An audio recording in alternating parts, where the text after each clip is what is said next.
Happy Monday, everyone. Welcome to the Monday Duo podcast. See, I learned that yesterday was Buddha's birthday and you had a public holiday in Hong Kong. Yes, I mean, either you and I are Buddhism, but I remember we talked about this when we were in Bali. We talked about Buddhism, Hinduism, and we're both fascinated about this religion. Especially as an Asian, I kind of grew up with this religion, and it's one of the main religions in this part of the world. So for today, I had an idea. I want to take this chance to introduce Buddhism to our audience as a philosophy and how this connect with mindfulness, compassion, and inner peace as well. Yes, so today we are joined by the guest. Yes, we have Ernest with us. Hi, Hi, Ernest. everyone. Hello. Welcome to the podcast. Ernest and I actually met through Singing Bowl. He was one of the teacher in the school. He does yoga practice and he's a Buddhist as well. So, Ernest, maybe you can share a little bit of your background to our audience. Actually, when we met, I'm not a Buddhist. I was learning about Buddhism. So before that, I'm actually practicing yoga, and then I went into singing bowl because in the yoga practices, I found out that there's much more to learn. You know, all those philosophy, all the breathing, and all the meditation. So I kind of were very interested in meditation. So after going through some of the readings or teachings in yoga, I went into Buddhism to find out more because I think that is more text available for me to study, and that's why I became a Buddhist afterwards. When was that? We're actually officially in the Easter of I think 3 years ago, 2023. I went to a meditation retreat for 4 or 5 days. And after that, the master, the monk, asked us if anyone wants to take refuge to become a Buddhist, and he can bring us to temple. So it's like a Wow. package. And then so I think I was the first one to sign up or something like that. And then the whole group, I mean, some of the group went to the temple and took refuge to the Buddha. And Right. so that officially made me a Buddhist.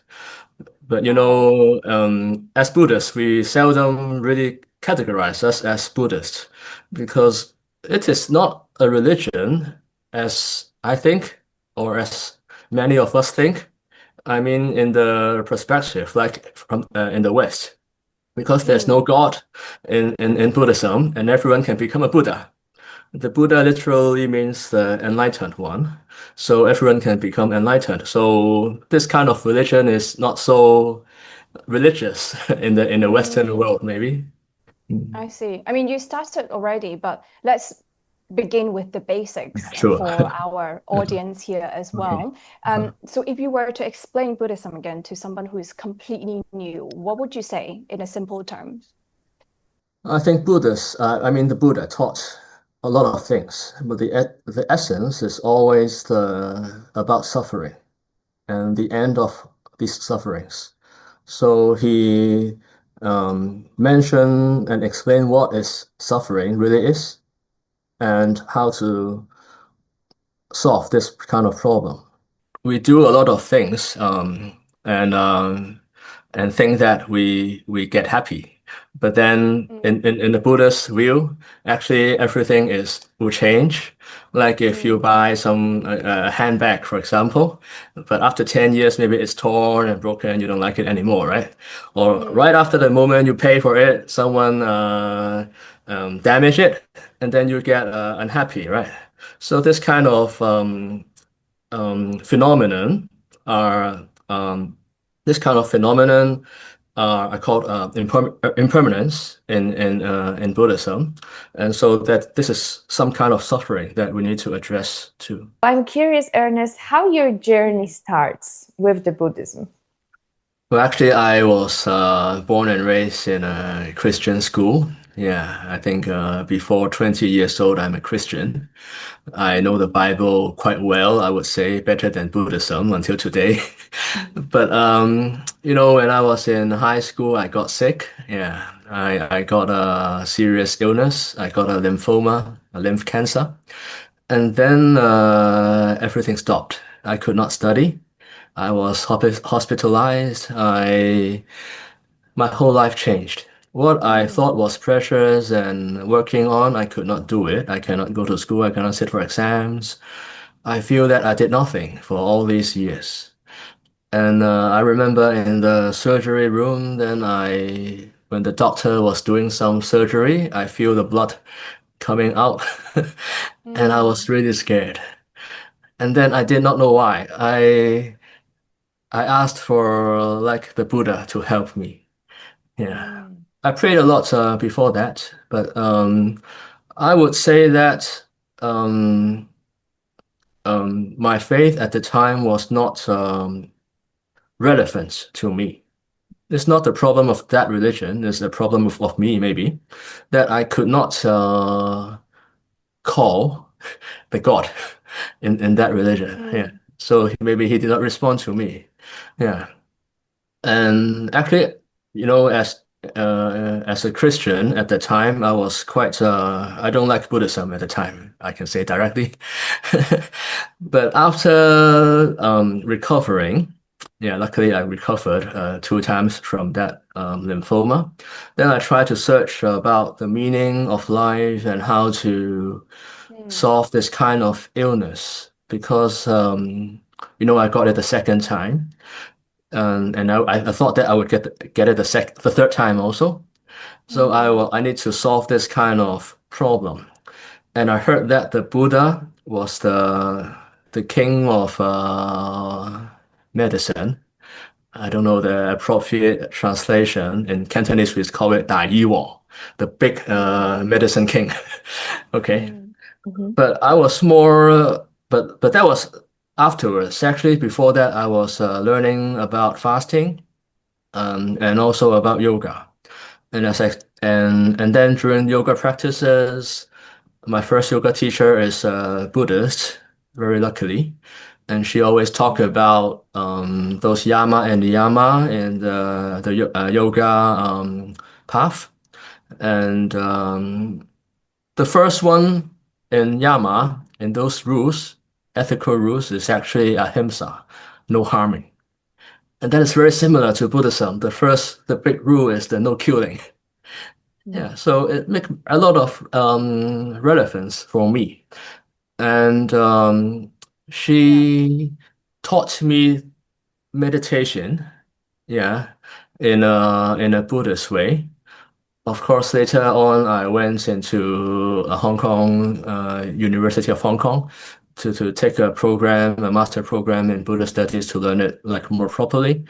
But that was really the first, like, the glimpse of meditation mm, for me. And all these years, because of my teaching and practices, I got to meet a lot of people, like Cecilia a few years ago, I think 3 or 4 years ago. yeah, And everyone is professional in different fields, actually. They have different problems to share and ask me. And then at one point, I thought that I cannot answer to these questions anymore. anymore. Mhm. In the sense that I can answer when you are here, but when I'm at home, I need a more ultimate answer for my answers or for Mm, solving my mental feelings. Because at the time, people are having a lot of sufferings in Hong Kong and also worldwide. So I decided to study Buddhism properly. I wasn't a mm, Buddhist at the time. The reason why I want to go there to study, I want to figure out is if Buddhism is the right religion for me. mm, After more than half of the master program, I cannot find one single thing that I don't like or that I can prove that the Buddha is wrong. The mm. Buddha was very smart in the sense that he's just telling you the phenomenon, telling you how the things work. He did not make up anything. And Full of wisdom. even, yeah, that kind of Mm, rational wisdom. And even those things can be like empirically checked by today's quantum physics, that mm, everything is interdependent. We are not in independent entities, and mm, everything changes, right?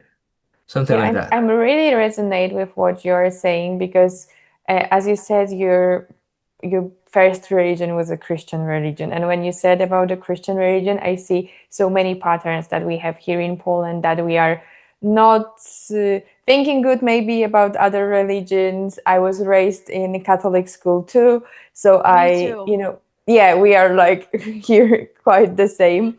And I remember that I started questioning some of Christian teaching when I started doing yoga, know the whole philosophy and other stuff. Because as you said, there is nothing wrong with the religion. Maybe we are not so connected to that religion, or maybe we cannot take the advantages of that religion, and maybe we feel much better in a different points of view. So I'm happy that you share about your journey and how it changed and how it develops, because I think in your story I see like the truth calling to change, the calling to be different in your everyday life. So yeah, I'm happy that we have you here in our podcast. Yeah, I think we connected through singing bowls, like we said at that time a couple years ago. And I knew that you did singing bowls, and then you practice yoga as well, and it's already quite advanced. So I was fascinated, of course, because I was just beginning my journey as well. And I learned that you actually travel to so many places to deepen your learning as well. So tell us more in this. Yeah, I like traveling because yeah,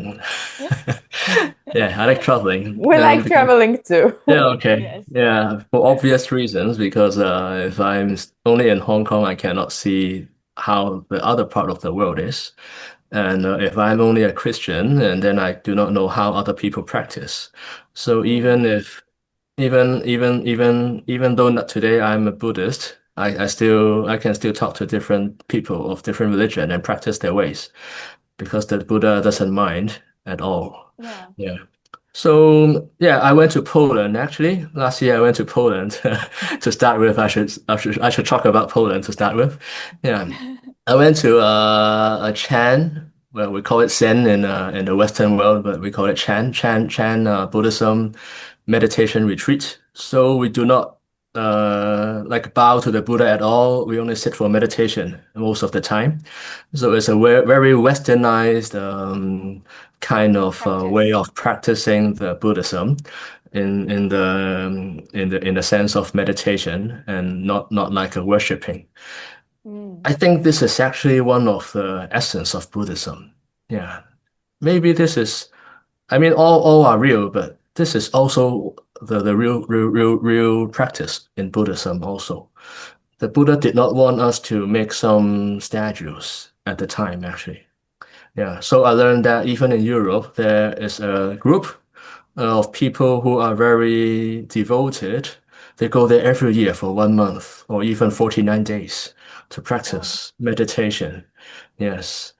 And of course, Buddhism started in India. I haven't been to India, but the closest I went was to Nepal and Nepal. I Lumbini, remember, yeah. yeah, where the Buddha was born historically.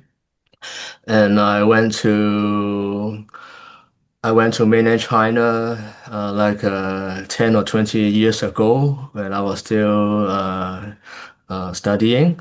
I did not know why I went actually. Maybe today Mm, I know the reason. Yeah, but everything connects then I started there until like last year to Poland.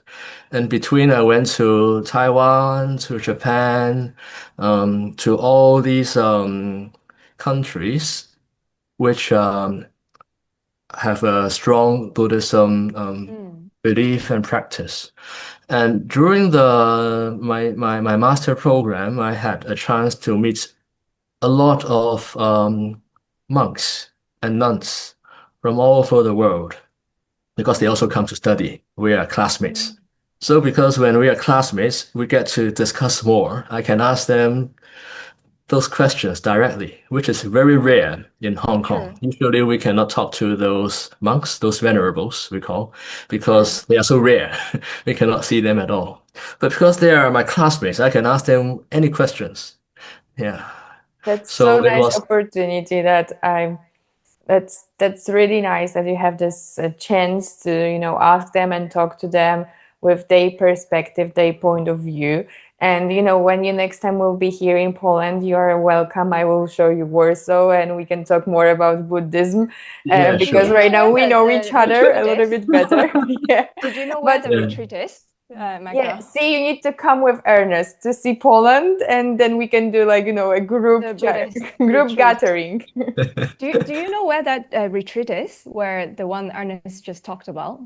I don't know, like I was surprised when Ernest saw that, because like I've never heard about it, so I need to check that really, because Wow. like I was so surprised when you said that you were in Poland for some Buddhism thing. And but I'm curious. I see when you are talking that Buddhism is your everyday life. Like, how it this religion, Buddhism religion, linked to your everyday practice, your everyday life? I think it's very important for us to understand like karma. Yeah, it's not like there's a God, as I just said, but that um, whatever we do, then something might pay back when Mm. uh, when the causes and conditions are there. But if we do something bad, then might maybe when the causes and conditions are there, when the police is there, then he would catch you. Okay. So when we incorporate this kind of understanding of how this world works, then we know what to do. Yeah, it's all up to you. If you want to have a good life, then find the reason, the causes, and try to do it. If you are happy to live a so-called bad life, then go ahead also. The Buddha never told you taught us what to do actually. He just mentioned, you do this, you have this. You do that, you have that. So it's Mm. up to our wisdom, right? Mm. And then I try to use this in whatever that comes to me in life. Um, I remember that you mentioned that the in the Catholic or Christian world, sometimes they are close, right? I must say that Buddhists sometimes are the same also. In the Buddhist, there are many different sects, different schools. So maybe Mm. sometimes people who don't really understand Buddhism fully, but they are Buddhist, will have the same kind of problems also. This is the problem of mankind, it's not the problem of one religion. Yeah. So if we understand, see things truly, as the Buddha said, when we see things truly, then we can live our life more happily because we understand that there are different kind of people and perspective, and it is all okay. I can live my life, he can live his life. We can be friends, even though he is a Christian and I'm a Buddhist. Mm. Yeah. And I think one very important point is meditation. Yeah, we need to be meditative all the time in the sense that we know what we are doing. Yeah, we are drinking coffee, but not talking to people in Hong Kong all the time. I think in Poland people are different. People look into the eyes, but in Hong Kong people when they meet each other, usually they also check their phone. We're too busy. Yeah. So so this kind of cultural difference, I think make a lot of sense for me also is to accept everyone. They live their Mm. own way because of meditation practice, then we can accept this kind of difference more. Otherwise, when sometimes things happen, then we might be angry and do Mm. something that we might regret later. So if we practice meditation more, then we have actually buying more time for us to think, what to do. Should I Mm. should I kick him out? Or should I say something to him? Or should I just go back to myself? Is this my great hatred or delusion? Yeah. Is that Like, just Yeah. something that I want, or is that really a problem I need to solve? This is the real wisdom, I think. I like your perception of Polish people, because I always think that we are narrow-minded, and especially when I was in Bali for a long time, I saw how people are, you know, gathering together. They are happy about meeting new people. They are happy to help you, and that was like on the other side of what I've experienced here in Poland. So I'm happy that you have like really nice experience and you think that we are much more, connected to each other. That's so nice. Well, And it changed a uh, little bit my perspective too. there's actually other stories if you want to know, but I mean, I'm happy for those stories also. Yeah. I know you talked about meditation, especially practicing meditation, Hmm. and obviously Magda and I, we did our meditation teacher training in Bali last year, and I really resonate that when you say when you deep in the practice, it really helps you to pause and think. It buys you time to um, get some clarity in your head before you have the action. Something you mentioned in the Buddhism as well, right? How you Yes. act, how you talk. And I think really this is something that I learned through my practice through meditation. And I really can see it happening in my everyday life. Like it really helps me to, it brings clarity to me. And for me, clarity is important. Like I always love to understand, maybe try to understand why this happened to me, all this. So when during this meditation practice, it really helps me to kind of cluster these thoughts in my head in more a clear way. No matter you are a breath work as well, you are into breath work. How does listening to this makes you feel? You think what you practice is similar to Buddhism? Is there a connection, you think? Yeah, I think like I get the impression that Buddhism is based on the connection within ourselves and then with the word. And it's a little bit like breathing. So first you need to have a connection with yourself and then you can have a connection with other people and with the word. So you have to be fully present with yourself and fully be Mm. present in the moment. And this is what I've heard really in Ernest's words. So, Ernest, can you recall a moment, like you mentioned a little bit a moment when you were sick that Buddha helped you, but do you recall a moment after that that Buddha ideas help you to see life differently? Oh, recently I'm doing something, working on a project recently, and then I'm disappointed about how some organizations or some individuals react. And then maybe I'm a little bit angry, I could say. Yeah. But I recall when I was studying, I wrote an essay about transforming anger to tolerance. Yes. And then I quickly tune myself, yeah, remind myself that, actually, I should tolerate anything that happens. Because Mm. if the Buddha was here, he would just sit there, just do nothing, maybe. Or maybe he can do something, it's up to him. He will not be angry at all. Yeah, he will just be there. So this kind of transformation is very important this kind of transformation is important for me. In Buddhism, we have this this vocabulary called reverse contributive factor. Like if you help me, this is actually contributive factor, right? But if you Mm. decline me, that actually, if I'm not defeated, that makes me stronger. Yeah, yeah. So actually, if more people decline me, then actually I become more stronger. You know, a few days later, I found out that without their help, actually, I work better. And the results are even better. But if I Mm. get disappointed and like become crazy or scold them, that makes no sense. Doesn't help anything at all. Oh, So yeah, these are moments that um, I recall the Buddha's teachings and the outcome is a lot better.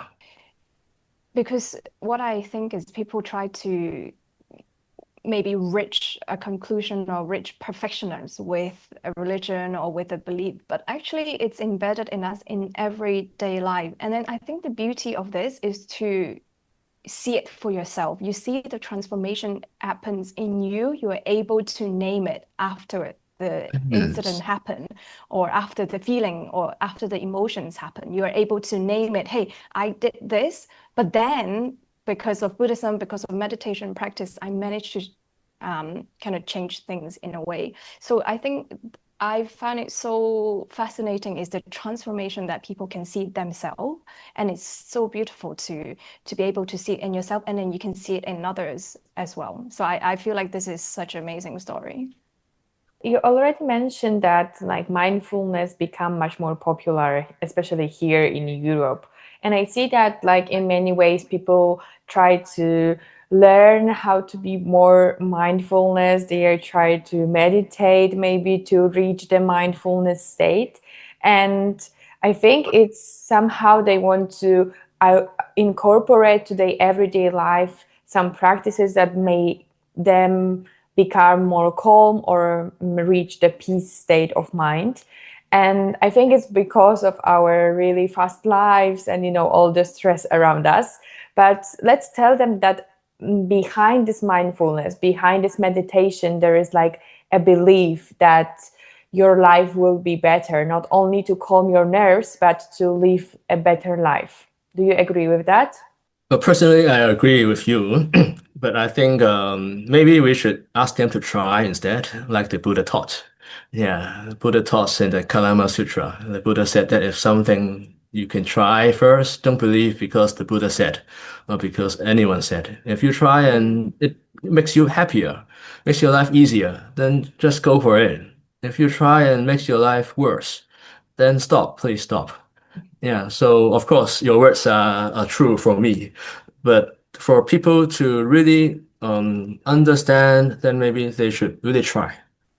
And it's also like going back to Magda's point, it seems like there are rising interest in mindfulness or even Buddhism in the Western setting. Do you see the same, Ernest? Because obviously you meet a lot of people in your work, in your studies as well. Yes, I think Buddhism has been a lot different. For example, in Hong Kong, it has become quite popular now. I think if I became Buddhist 20 years ago, my friends would think that I get crazy. But today is a very fascinating It's true, yeah. thing to go for meditation retreat. No one will think something bad anymore. People Yeah, will ask you, "How was it?" Actually, exactly. I How want to was it? go. Yeah. Yeah, Anything but I cannot interesting, go. You went to fascinating. Poland for 30 days. No one asks if I'm crazy. Well, they say, "Oh dear, I have to I work." I think in Europe we still need a little bit more time to think like that. Yeah, it's okay, I think, but because people really face a lot of suffering. I will say that this way because the essence of Buddhism is about the teaching of sufferings and how to end it. If some countries or culture have no suffering or not high level of suffering, then Mm, maybe people will not care about this. Same for Hong Kong, mm, actually. Yeah, but if people face suffering already, they are hungry already, they have a lot of mental sufferings, then they are actually they know about what is dukkha. You don't need to explain to them. They just want to know mm, the way to solve this problem, and that way is the Eightfold Path, right? And one of the way is meditation, and that's why in nowadays it's getting more popular because I think that because of cultural constraints. People doesn't like to bow, doesn't like to chant those Buddhist scriptures. So the only way that is not so religious should be meditation. You don't need to bow. You need to no need to say anything. Just sit there, and even you can. There's walking meditation, right? You don't need to mm, even close your eyes and cross your legs. That make you paralyzed. You can just be very chill even eating or tea meditation, or some even mm, call singing bowl as meditation, singing bowl mm, meditation. So it becomes a very everyday life training or practice that everyone can embed in their life. mm, It's not hard actually. Of course, you can go for like 30 days or even more, but you can use 3 minutes or 3 seconds, one breath to to to do something for yourself, and that really connects your body and mind. This is, well, from my sense, out of the scope of Buddhism. This is about how to live properly as a human being. Otherwise, we are not a human being. We are like a human robot. right? Yeah, I agree with that because, like, I tell many times in this podcast and through my clients that it's not about sitting in a meditation for a long time. Of course, if you have ability, if you have time, it's good, perfect. But it's even to stop for some seconds, 3, 4, 5 minutes, and to make your life a little bit better through breath, through meditation. And I think people are much more concerned that it needs to be a longer period. But yeah, let's make it clear that it can be even 30 seconds or 3 minutes. If you have time only for that, it's better to do it than not to do it. Yeah, I mean, of course, it's good if you do it for a long time. That means that Yeah, of course. you're at ease. You don't need to think about too many things. The reason that why we cannot do it for a prolonged period is because we have a lot of things in our mind. I want to do this, I want to watch TV, I want to check my phone, I want to Mm, listen to the songs, I want to cook. So many things that you want to do. But if you're at ease, you just sit there, you are happy, then the outer world cannot really affect you as much as it can affect those people who can sit for a longer time. So we so, have been working a lot on the things that are outside our body and mind, right? For example, those handbags, those whatever tangible things. But have mm, you been working on something for your body or even more subtle for your mind? That mm. is the real practice about the Eastern culture or Buddhism. Yeah, I think perhaps for some of our audience, they are not Buddhism, but after they watch this episode, they might want to practice. What is the one or two thing that you would suggest that they can start today? Yeah, I think we can go back to our breath at all times. This is the most easy way. But really find a few minutes every day. Don't do it when you feel, I mean, don't do it just only when you feel not okay. Please learn swimming before you get into the drown into Mm, sea. Yeah, so we drink mm, before we get thirsty. So if we are healthy, then we don't need to see the doctor, something like that. In Buddhism, there's a meditation called loving kindness meditation. Actually, we can do it anywhere, even in the bus, on the train, even with your eyes open. You can say it to yourself. Of course, you can say it out, but of course, you can also say it quietly in your mind. You can wish yourself, say that may I be happy, may I be healthy, may I be safe, may I be at ease. So you are mm, blessing yourself. You're not mm, asking the Buddha to bless you. You bless yourself. That is mm, very important. And then after that, you can bless your loved ones. mm, So may Cecilia be happy. Um, may, um, may she be safe. May she be at ease. Yeah. So it's very easy, right? Because if you share it with your friends, and then the challenge comes. You can, if it's all okay, you can stop here if you it's hard. But if you like, you can say, oh, you find a neutral person, someone that doesn't um you don't know at all, but doesn't harm you either. Maybe the bus driver, for example. Okay, may the bus driver be happy, be mm. safe, be at ease. Uh, may he be happy. And then the last one is really challenging. You find your enemies, the ones that you don't Oh, like. wow. Yeah, maybe, I don't know, the ex-boyfriends, ex-husbands, all the people who you don't want to see him at all. Okay, may he be happy, may he be Wow. safe, may he be free from all kinds of sufferings, and be he from free from all the causes of sufferings even. Okay, so even when the causes are not there, then there's no suffering. This is the real blessing for yourself, actually, because I think that if we have enemies, there's something in our mind. Yeah, we have some Mm, kind of fear. But if we are really open and love everyone, then this kind of loving and compassion is really, you can walk anywhere without any hesitation. Even if you are dying today, you are okay. You go to heaven. You'll Mm. see the Buddha. I think the last one really resonates, see, with our episode about self-love and about the true forgiveness. And yeah, I Yes. think if we truly Forgiveness, forgive yes. our people that harm us, and we can do this practice to may he or she be blessed, may he or she be safe, and may he or she be happy, that means that we truly forgive that person, what she have done or he have done to us. I think it's really linked to our self-love episode. So if our audience didn't watch that, go back and watch the self-love episode that we record some weeks ago.